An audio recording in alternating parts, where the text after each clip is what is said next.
Sir Delhi के चुनाव में फ्री बीज योजना जो केजरीवाल लेकर के आए थे उसको आप किस प्रकार देखते हैं?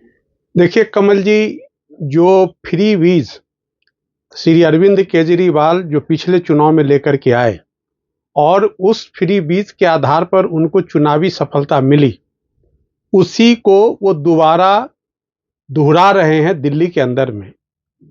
और वो ये चाहते हैं कि फ्री बीज के माध्यम से उनके जो तमाम आपराधिक क्रियाएं रही है, जिस अपराध की वजह से उनको मुख्यमंत्री की कुर्सी गंवानी पड़ी, उनको जेल में रहना पड़ा, उन तमाम कुकृत्यों पर पर्दा डालने के लिए ये जो है मुफ्त का जो ऑफर है जनता के लिए दिल्ली के अंदर या यहाँ के वोटरों के लिए, मतदाताओं के लिए, उसको ये लेकर के आ रहे हैं।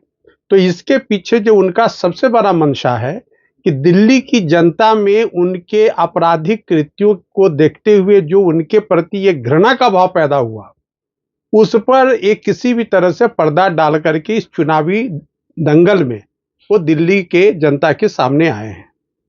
मैं आपको बताना चाहता हूं कि आप ही के चैनल के माध्यम से मैं पिछले एक अपने इंटरव्यू में आपसे कहा था कि दिल्ली के अंदर फ्री बीज यानी कि मुफ्त का जो वादा है जनता से, उसका कितना खामियाजा दिल्ली को, दिल्ली की जनता को और दिल्ली की अर्थव्यवस्था को झेलना पड़ा है, ये मैंने आपको बताया था। आज मैं उन विषयों पर चर्चा नहीं करूंगा, लेकिन जो कुछ बातें जो शायद आपके चैनल के माध्यम से मैं लोगों को बताना चाहता हूं कि फ्री बीज का जो खेल अरविंद केजरीवाल ने दिल्ली के अंदर चालू किया, उसका आज मकरजाल पूरे देश में फैल रहा है। कई राज्यों में फ्री बीज का खेला चुनाव के समय पॉलिटिकल पार्टीज के द्वारा देखा जा रहा है। आपने अभी झारखंड में देखा माई योजना किस तरह से वहां पर खेल करके झारखंड मुक्ति मोर्चा की सरकार सत्ता में आई। फिर आप देखेंगे जो दूसरे राज्यों में भी किस तरह से ये खेला खेला गया और आया। पंजाब के चुनाव में भी आपने देखा कि ये खेल हुआ। तो इससे अर्थव्यवस्था कितनी कुंठित हो रही है, अर्थव्यवस्था पर कितना कुप्रभाव पड़ रहा है, ये एक बहुत ही गंभीर मुद्दा है। उसका एक जीता जागता उदाहरण है दिल्ली।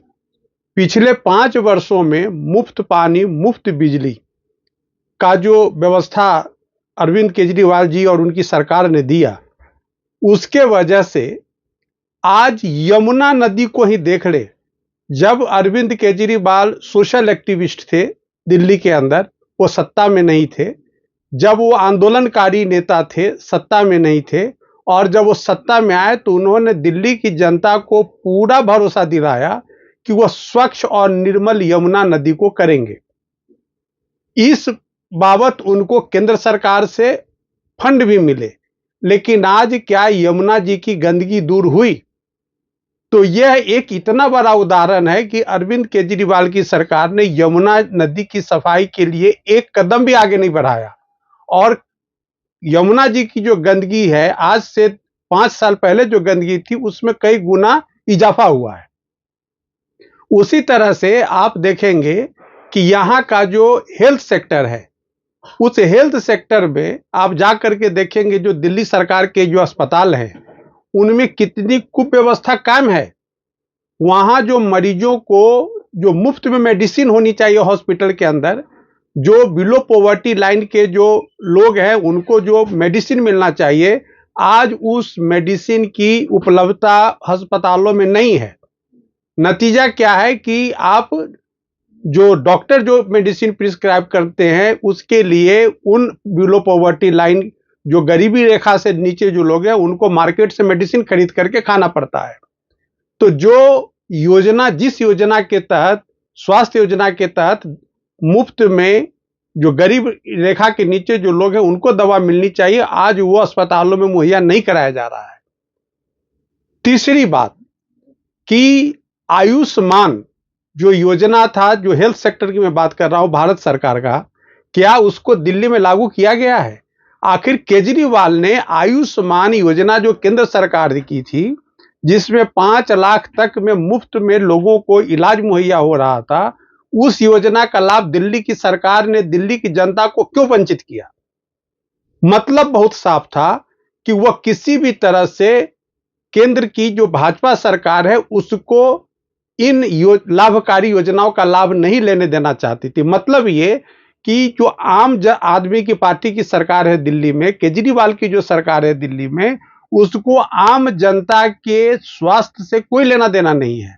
उन्हें तो सिर्फ आम जनता का वोट उनको कैसे मिल जाए, उसके ऊपर उनका सब कुछ केंद्रित है।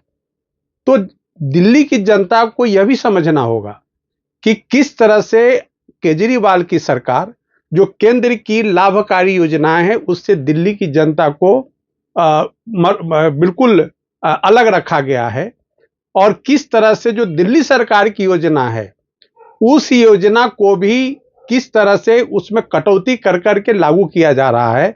नतीजा कि जनता का जो भला होना चाहिए था, उस भला की बात तो दूर, उन योजनाओं का लाभ उनको कतई नहीं मिलता है।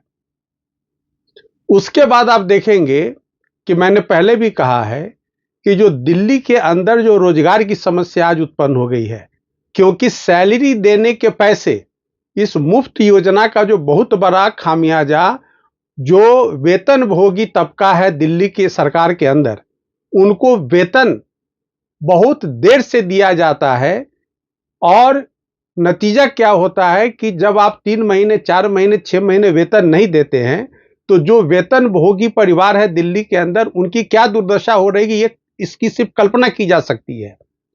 तो सवाल ये उठता है कि जब दिल्ली को इतना बजट है, तो उस बजट को किस मद में खर्च किया जाता है कि जो वेतन के मद में उनको समय से वेतन नहीं दिया जाता है। उसी तरह से आप देखेंगे कि दिल्ली के अंदर बहुत सारे ऐसे पद हैं जहां जो रिक्त पड़े हैं, वहां उसकी भर्ती नहीं की जा रही क्योंकि उनके पास कोष नहीं है। तो वो कॉन्ट्रैक्ट लेबर सिस्टम के आधार पर या कॉन्ट्रैक्ट के आधार पर वो उनको कम वेतन में, जहां रेगुलर एम्प्लॉय को रखना चाहिए वहां कम वेतन में कॉन्ट्रैक्ट पे रख करके वो काम चला रहे हैं।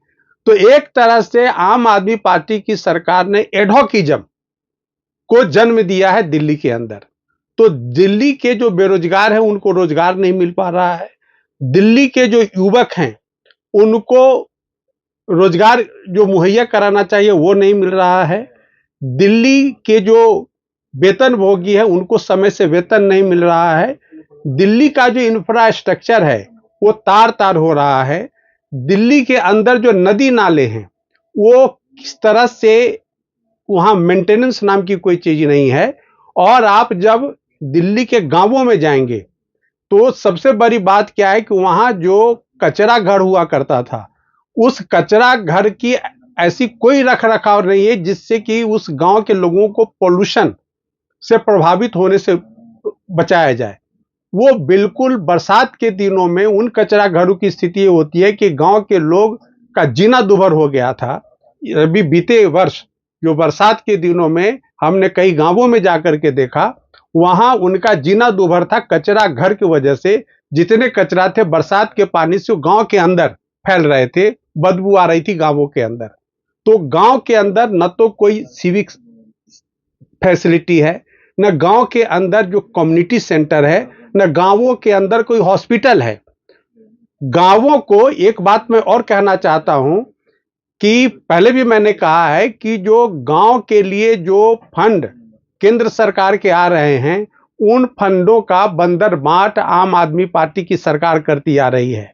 ये जो बड़े बड़े घोटाले जो इनके खुल के आ रहे हैं, वो सारे घोटाले इन्हीं रुपयों के हैं जो केंद्र सरकार से इन्हें दिया जाता है डेवलपमेंट के लिए, गांवों के डेवलपमेंट के लिए, एग्रीकल्चर डेवलपमेंट के लिए, रूरल डेवलपमेंट के लिए। और वो तमाम रुपयों का घोटाला दिल्ली की सरकार कर रही है। तो आप देखेंगे अरविंद केजरीवाल के ऊपर ईडी से लेकर के जो सीबीआई के केसेस हैं वो क्या हैं, ऐसे ही घोटालों का वो एक उदाहरण है।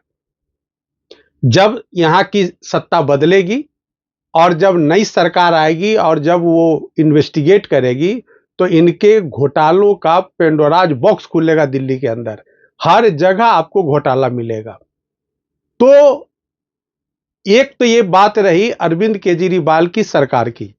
मैं आपको अब जो सांस्कृतिक गौरव पर जो कुठाराघात, आपको पता होगा कि अभी उन्होंने तत्काल एक बयान दिया है भगवान रामचंद्र को लेकर के कि जब हिरण आया तो वो हिरण को कह रहे हैं कि वो रावण जो था हिरण के रूप में था और उसका शिकार लक्ष्मण जी करने गए।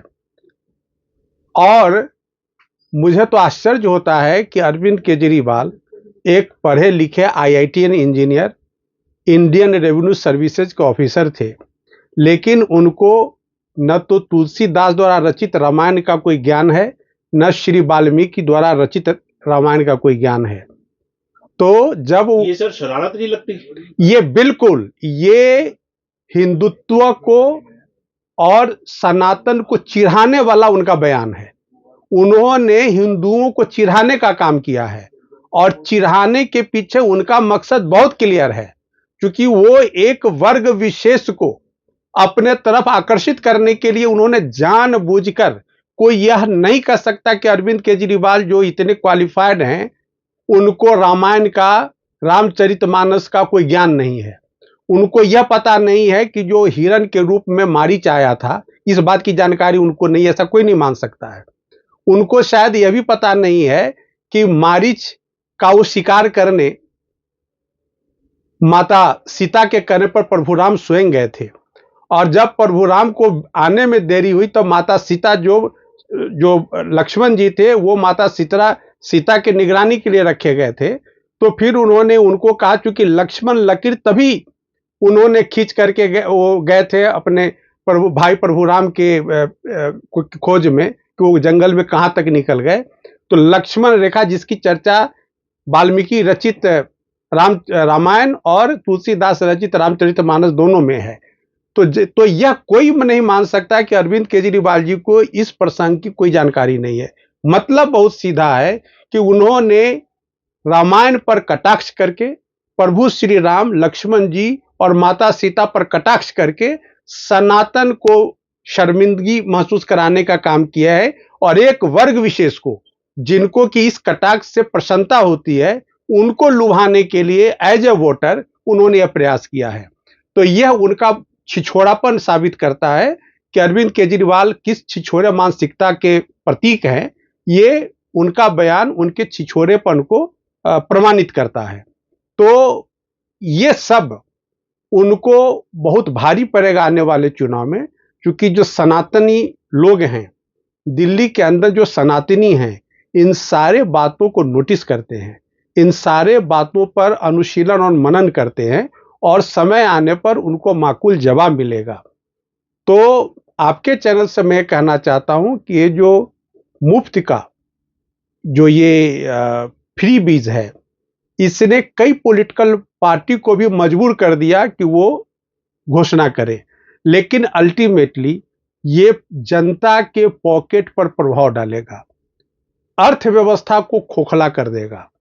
हमारे यहां विकास के लिए कोई फंड नहीं अवेलेबल रहेगा। तो जो दिल्ली का विकास होना चाहिए, जो दिल्ली में रोजगार सृजन होना चाहिए, जो दिल्ली के लोगों का प्रति व्यक्ति आय होना चाहिए, दिल्ली का जो बिजनेस व्यापार है, वो सारे के सारे चीज इससे प्रभावित होंगे।